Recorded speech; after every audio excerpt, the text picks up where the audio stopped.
Bonjour, vous êtes en train d'écouter l'épisode 49 de Vivant, Design et funéraire, avec Charlotte Quesnel.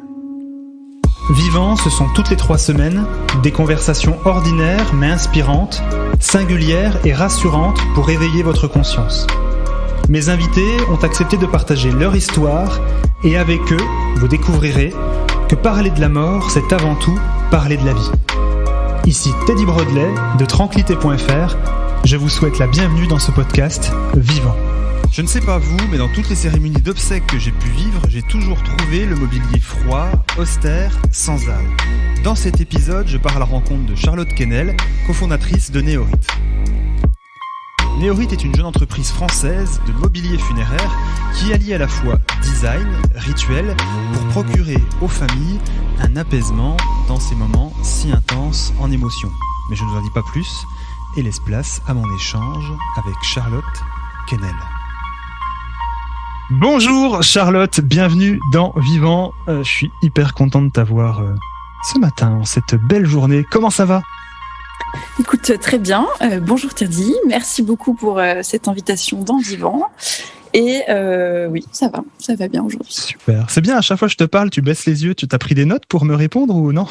Pas du tout, mais j'ai toujours un carnet avec moi et un petit stylo, même si je n'écris rien. Formidable. Bon, on va parler de toi, on va parler de monsieur, on va parler de tout ça. Vous, auditeurs, si vous connaissez pas Charlotte, vous allez découvrir un petit peu l'univers qui est le sien et qu'elle n'est pas seule, à la fois dans sa tête et à la fois dans sa vie, et à la fois professionnellement. Bref, il y a plein de trucs, c'est super. Pour ceux qui te connaissent pas, Charlotte, est-ce que tu peux te présenter ? Tout à fait. Alors, Charlotte, je suis la cofondatrice de Néorite. Donc, Néorite, c'est une entreprise où on fabrique du mobilier innovant pour les professionnels du funéraire. Et je suis surtout l'associée de Julien Chevrier, qui travaille avec moi sur ce sujet. Mais vous êtes ensemble dans la vraie vie, non ? La question qui tue. Oui, tout à fait. Nous sommes ensemble dans la vraie vie. On se connaît depuis un petit moment et le projet nous a permis en fait d'avoir l'occasion de travailler ensemble parce qu'on est tous les deux designers de formation. Donc voilà. Tu peux me raconter un petit peu ton parcours. Alors tu repars de où tu veux. Alors mon parcours, pour raconter un petit peu l'histoire de Néorite, en fait le funéraire c'est un peu à hasard. On va dire la rencontre avec le funéraire c'est lié au hasard. Puisque ça part plutôt de mon côté, on va dire, plutôt que celui de Julien à la base. C'est quand j'ai fait mes études à l'étranger, donc ma 4e année universitaire de design, je l'ai fait à Göteborg, en Suède. Et là-bas, j'avais un prof qui avait décidé qu'on allait travailler sur les funérailles de demain. Donc en fait, c'est comme ça vraiment que j'ai commencé à toucher au milieu du funéraire et à commencer à réfléchir qu'en tant que designer, on pouvait aussi avoir un petit peu un impact sur cette thématique-là. Puisque, dessiner des chaises, c'est bien. Mais travailler sur la mort, c'est mieux. Enfin, en tout cas pour moi. Et je parle uniquement pour moi. Donc c'est vraiment, on va dire, à ce moment-là que ça a commencé à faire un peu tilt dans ma tête que, en tant que designer, j'avais une appétence pour ce sujet.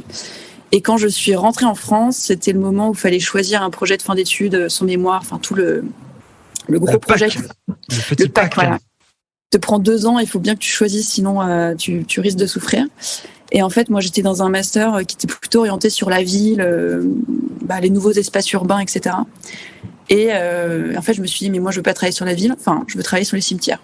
En tout cas, je veux travailler sur la mort, et je me suis dit, qu'est-ce qu'il y a qui représente la mort dans la ville ? Bingo, les cimetières. Donc, je me suis dit, allez, je vais aller proposer ça à mon tuteur, et voir si ça passe, quoi. Et ils ont été un peu surpris, mais je pense que comme tout le monde, quand on parle de la mort, en fait, on est tous curieux. Donc en fait, ils ont accepté. Je pense d'abord par curiosité pour savoir un peu où j'allais aller avec ça. Et donc j'ai décidé de travailler sur la place du cimetière urbain, donc la place du cimetière de la ville. Et c'est là où ça a vraiment, c'est là où j'ai commencé vraiment à apprendre sur le sujet, à me renseigner, à lire des essais de philosophie, de sociologie, d'histoire du cimetière. Mais quand on parle du cimetière, on parle des rituels.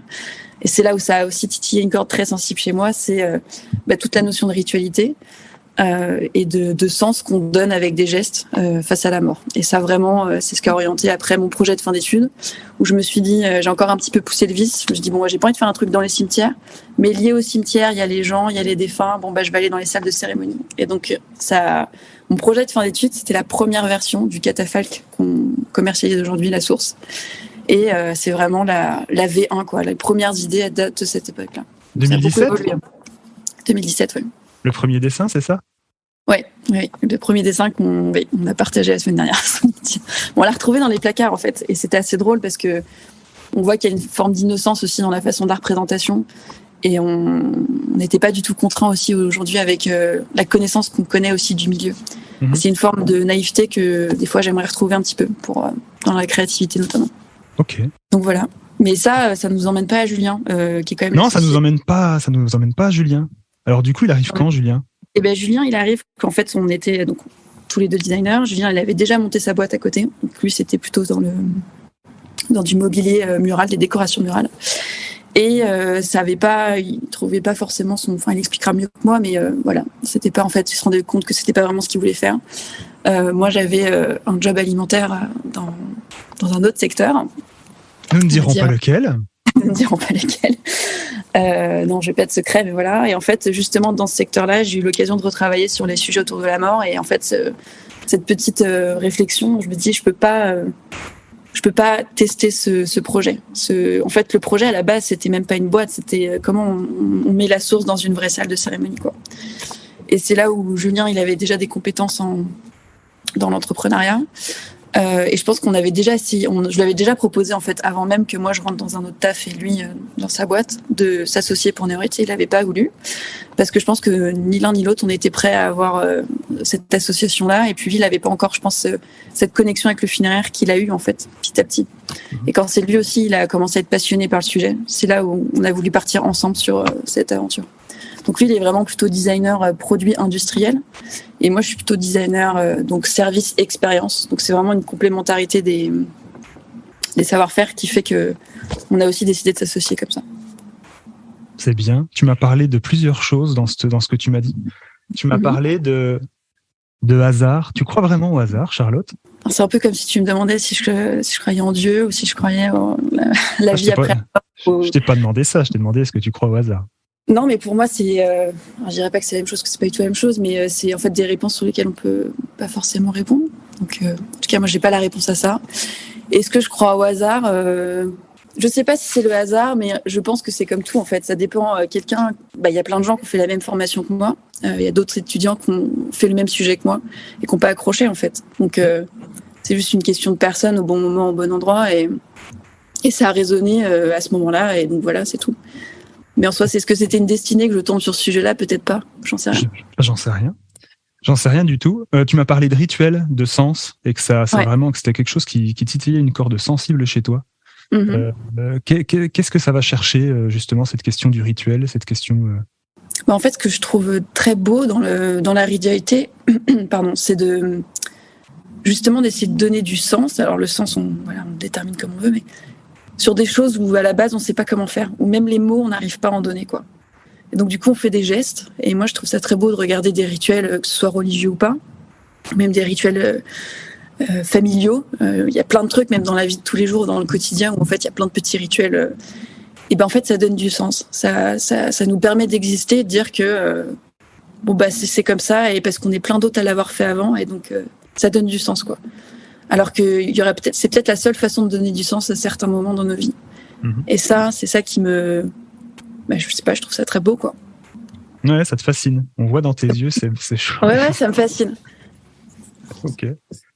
Du coup, le funéraire, tu le vois... Comment tu vois le monde du funéraire aujourd'hui? Pour toi, ça ressemble à quoi, le funéraire aujourd'hui?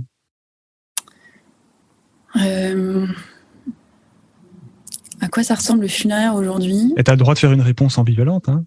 Partie A. Partie B, partie C. Bah oui, voilà. Oui. Ouais. En fait, synthèse, s'il te plaît. C'est ça. D'abord, je pense que le premier truc qui me vient en tête, c'est cacher. Parce qu'en fait, si on s'intéresse pas au sujet, alors oui, nous, toi et moi, on baigne dedans tous les jours, on rencontre des professionnels.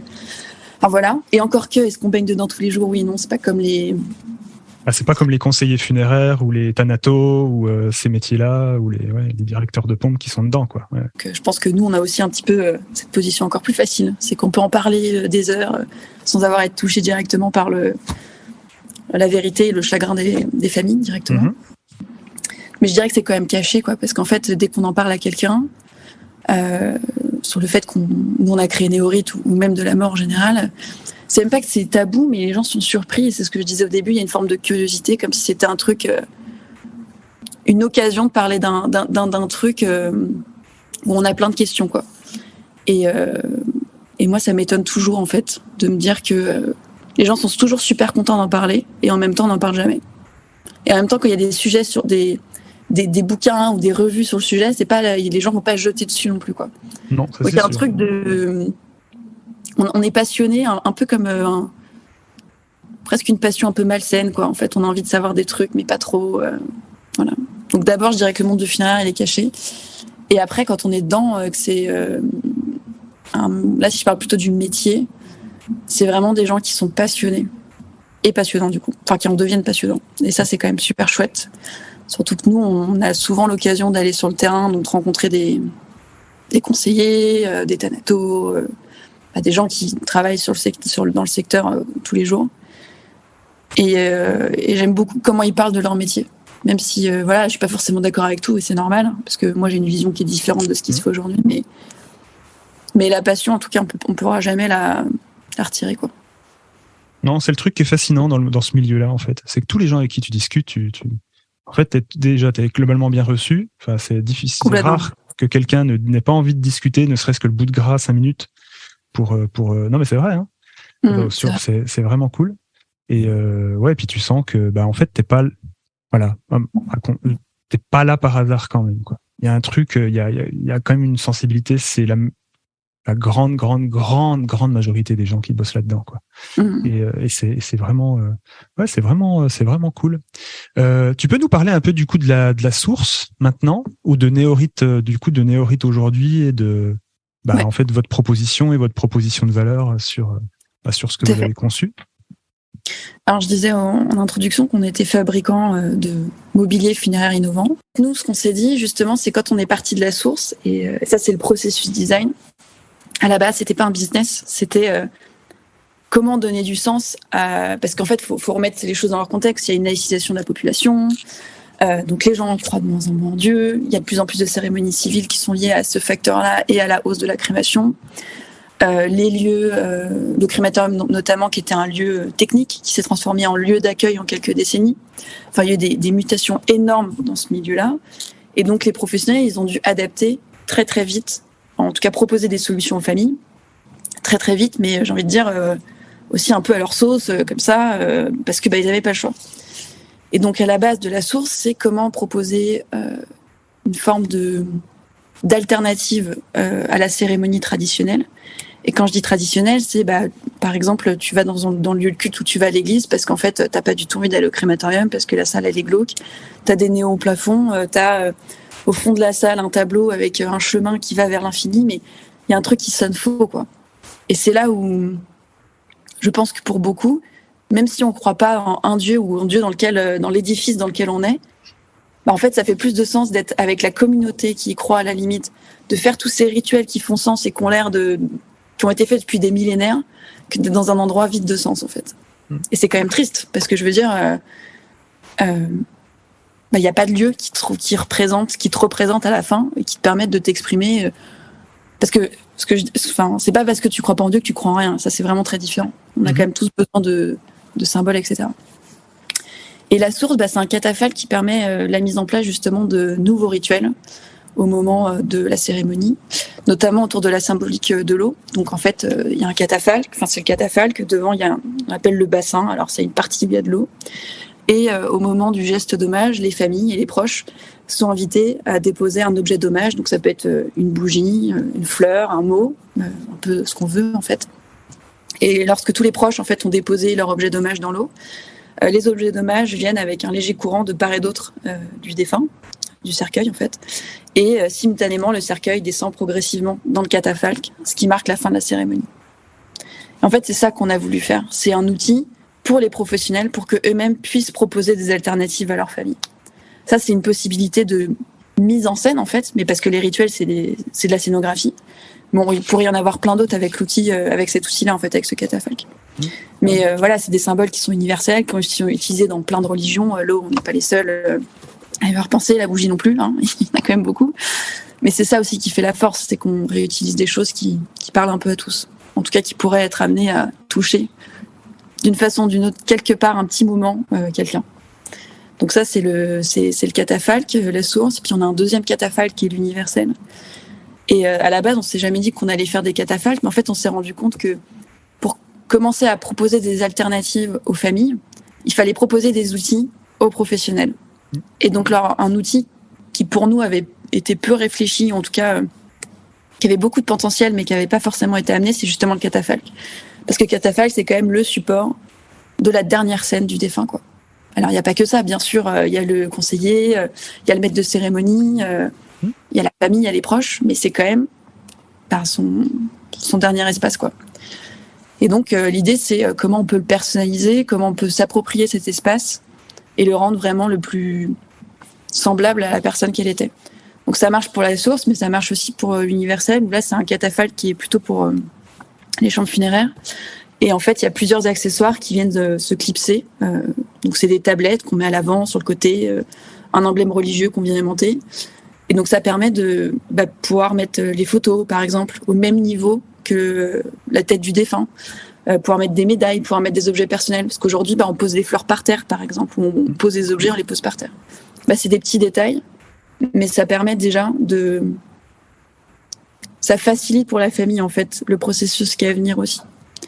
Et ces petites tablettes, par exemple, alors oui, hein, en soi, c'est pas compliqué.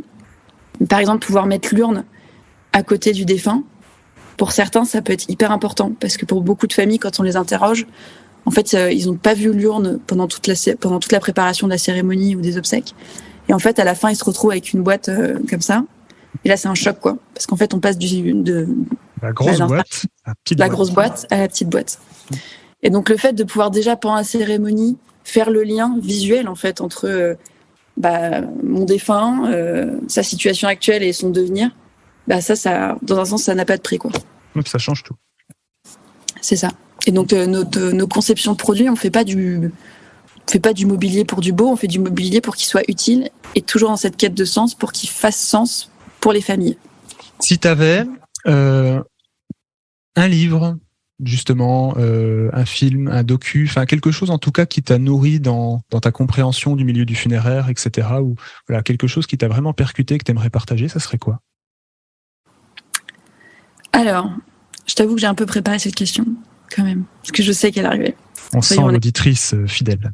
Ouais, non mais pour de vrai, parce qu'en fait, j'en ai toujours en tête, mais je dis lequel vraiment j'aurais envie de partager. Et c'est là où je suis allée chercher dans ma bibliothèque pour un peu regarder ce que j'avais. Donc je les ai sous les yeux. Un des premiers, on va dire, ouvrages que j'ai acheté, et c'était quand justement j'étudiais encore, je commençais à fouiner dans le domaine de la mort. C'est une revue qui s'appelle la revue 303. Donc je te la montre, mais les auditeurs pourront pas voir. Ouais, Mathéo m'en avait parlé de la revue 303. Mais d'ailleurs, je l'ai entendu quand j'ai entendu son podcast, et je me dis. Ouais. Je pensais être la seule. Là, je suis un peu déçue, mais quand même. Mais je vais le dire quand même parce que c'est. On va vrai. Le redire parce que voilà, il s'est passé un peu de temps depuis Mathéo, donc voilà. Et la revue, donc c'est une revue faite indépendante des Pays de la Loire. Donc avant, j'étais quand même étudiante à Nantes, donc voilà, c'est normal. Et en fait, il y avait un numéro spécial sur les arts et rites funéraires qui m'avait vraiment marqué. Donc voilà, je l'avais beaucoup aimé. Et sinon, il y a un autre bouquin. Donc ça, c'est un essai d'un sociologue qui s'appelle, alors comment il s'appelle, Jean-Hugues Deschaux. Est-ce que je l'ai écrit ? Voilà, Jean-Hugues Deschaux. Et ça s'appelle Le souvenir des morts. Et donc là, c'est vraiment, avant de se coucher, c'est parfait. C'est vraiment sur le principe de la mémoire, de l'individualisme aussi, en fait, du lien de filiation aussi. Enfin, c'est hyper intéressant sur est-ce qu'on oublie nos morts, est-ce qu'on les oublie pas, pourquoi on finit en fait à vouloir des enterrements privatisés un peu, que les proches, alors que c'est un concept avant qui n'existait pas. Enfin, je veux dire, village aller dans la maison du mort. Donc comment on est passé de ça à faut que ce soit intimiste. Enfin, il y a plein de trucs intéressants là-dessus. Et la phrase que je préfère dans son bouquin, c'est, je crois que c'est ça, c'est « Les rites font les bons morts ». Et là, je trouve que ça résume un peu ma philosophie de manière générale. Pourquoi ça fait des bons morts? C'est que ça fait des bons vivants, des bons endeuillés. Si, c'est pas. Voilà. Bah si. Donc c'est pour ça. J'aime beaucoup cet ouvrage. Ok. Si Julien était là, tu penses qu'il rajouterait quelque chose à ce que t'as dit, Charlotte, ou pas? Il rajouterait plein de choses. Parce qu'on n'a pas du tout la même vision et c'est ce qui fait qu'on est complémentaires. Donc, en fait, il faudrait que tu refasses un épisode avec Julien. Moi, c'est la proposition que je te fais. Pour que tu aies la vision de Julien de Néorite. Mais là, tout de suite, non, j'espère qu'il serait assez aligné avec ce que j'ai dit. Vous avez écouté la face A. Nous allons passer dans un instant à la face B. Bon, alors Julien, toi, tu me racontes pourquoi tu as tout plaqué pour Néorite? La particularité du funéraire, c'est aussi de travailler sur un sujet qui concerne littéralement tout le monde. Tout le monde passe par cette étape-là à un moment donné, que ce soit pour ses propres funérailles ou pour celles d'un proche. Et c'est assez rare dans le design, en tout cas dans le métier de designer, de trouver des domaines d'activité comme ça. Qui touche vraiment tout le monde, et ça apporte énormément de sens à ce qu'on peut faire. Et je pense que c'est ça le gros atout de Néorite aujourd'hui, c'est que pour nous on crée du sens à travers notre métier, on essaye vraiment d'apporter du sens à des gens, et puis ça nous donne aussi du sens, nous, dans notre quotidien, dans notre travail. Quelle vision, toi, t'as du monde du funéraire aujourd'hui? Et quelle vision et comment tu le vois évoluer demain? On a commencé à observer le milieu du funéraire en 2016. L'intuition qu'on a, ou la perception qu'on a aujourd'hui, c'est qu'il y a une volonté, ou en tout cas, j'ai l'impression que le milieu du funéraire a envie d'avoir des nouvelles choses, de proposer des nouvelles choses. Que ça soit, sur tout milieu confondu, c'est aussi l'arrivée de pas mal d'acteurs dans le numérique, de pas mal de services après obsèques, et aussi une volonté de personnalisation des cérémonies, personnalisation des obsèques.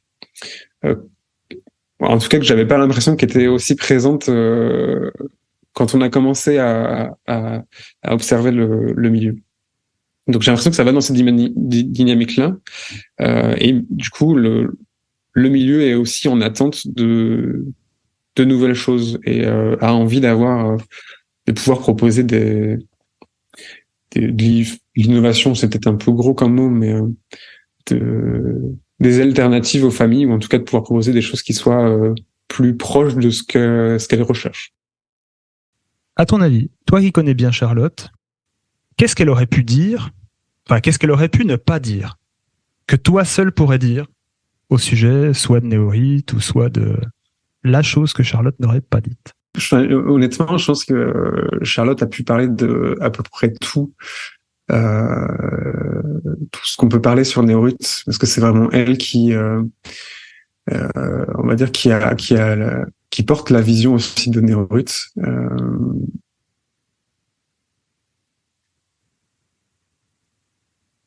On va dire, moi, pour expliquer aussi un petit peu, moi, mon rôle aussi, dans Néorite, c'est vraiment de formaliser les choses et de les rendre concrètes. Du coup, tout ce qui est, on va dire, tout ce qui est vision, tout ce qui est marché, tout ce qui est évolution, tout ça, Charlotte là, et Charlotte sait y répondre. Moi, je suis dans le concret, tu vois, je suis dans le produit, c'est moi qui met ça en forme. C'est ça le truc. Donc non, je pense que Charlotte a pu aborder à peu près tous les sujets sur lesquels on peut aborder de Néorite. Ouais, peut-être à part quelques détails des dossiers de subvention, tu vois, par exemple. Mais ça, on va pas rentrer dans les détails. Mais ça, je pense que c'est pas intéressant. Ok. Du coup, Julien, si tu avais un seul livre de chevet ou film ou docu ou truc ou ce que tu veux que tu aimerais partager. Alors qu'il soit en lien avec le funéraire ou pas d'ailleurs. Hein. C'est vraiment toi je te laisse la main. C'est particulier. mais moi, j'ai un film comme ça qui me vient en tête. C'est le film Midsommar. Oh la vache. J'ai pas le nom du réalisateur. Je sais pas si tu vois. Ouais, je vois très très bien. Ouais. Et en fait, je me souviens qu'il m'avait marqué pour on va dire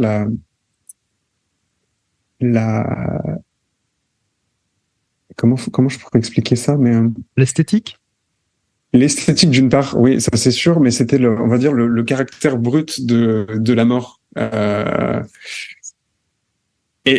Mais c'était pas forcément, on va dire, enfin, il y a des scènes qui sont un peu gore, mais il y a certaines scènes qui sont, on va dire, brutes, vraiment brutes, sans, on va dire, sans jugement derrière, mais ça fait vraiment l'image de ce qui se passe, quoi, concrètement, quoi. La mort, ça ressemble à ça. Et c'est ça qui m'a marqué un petit peu dans ce film-là. Bon, après l'aspect esthétique, enfin moi ça m'a et le contraste entre concrètement le contenu du film et de l'histoire et on va dire la lumière et le côté très champêtre de l'environnement. Je trouvais ça intéressant aussi. Donc Midsommar. Oui, c'est la première chose qui m'est venue en tête. Ok, très bien. Donc amis auditeurs.